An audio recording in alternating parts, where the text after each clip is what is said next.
Friends, آج کی ہماری اسٹوری کا عنوان ہے کچھوا اور خرگوش۔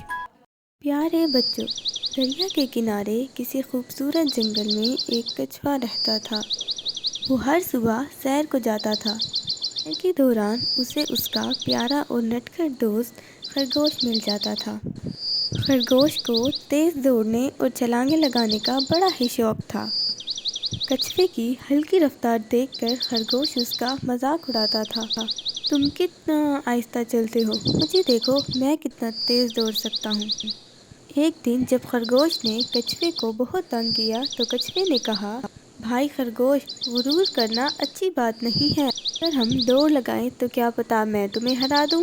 خرگوش یہ سن کر خوب ہنسا اور کہنے لگا، ہا ہا ہا ہا، میں تم سے بہت تیز دوڑتا ہوں، دوڑ تو میں ہی جیتوں گا۔ آ جاؤ، آج تو ریس لگا ہی لیتے ہیں۔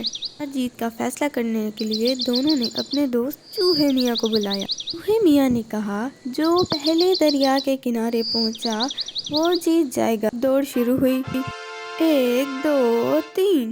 خرگوش تو بہت تیز دوڑتا ہوا آگے نکل گیا اور کچھوا اپنی ہلکی رفتار میں چلتا رہا۔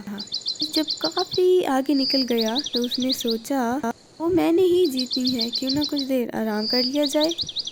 یہ سوچ کر خرگوش ایک درخت کے نیچے سو گیا۔ کچھوا اپنی ہلکی رفتار سے ریس جیت گیا۔ خوب سیٹیوں اور تالیوں کے شور میں کچھوے کا استقبال کیا گیا۔ اس سے خرگوش کی آنکھ کھل گئی۔ خرگوش جلدی سے بھاگتے ہوئے دریا کے کنارے پہنچا تو دیر ہو گئی تھی۔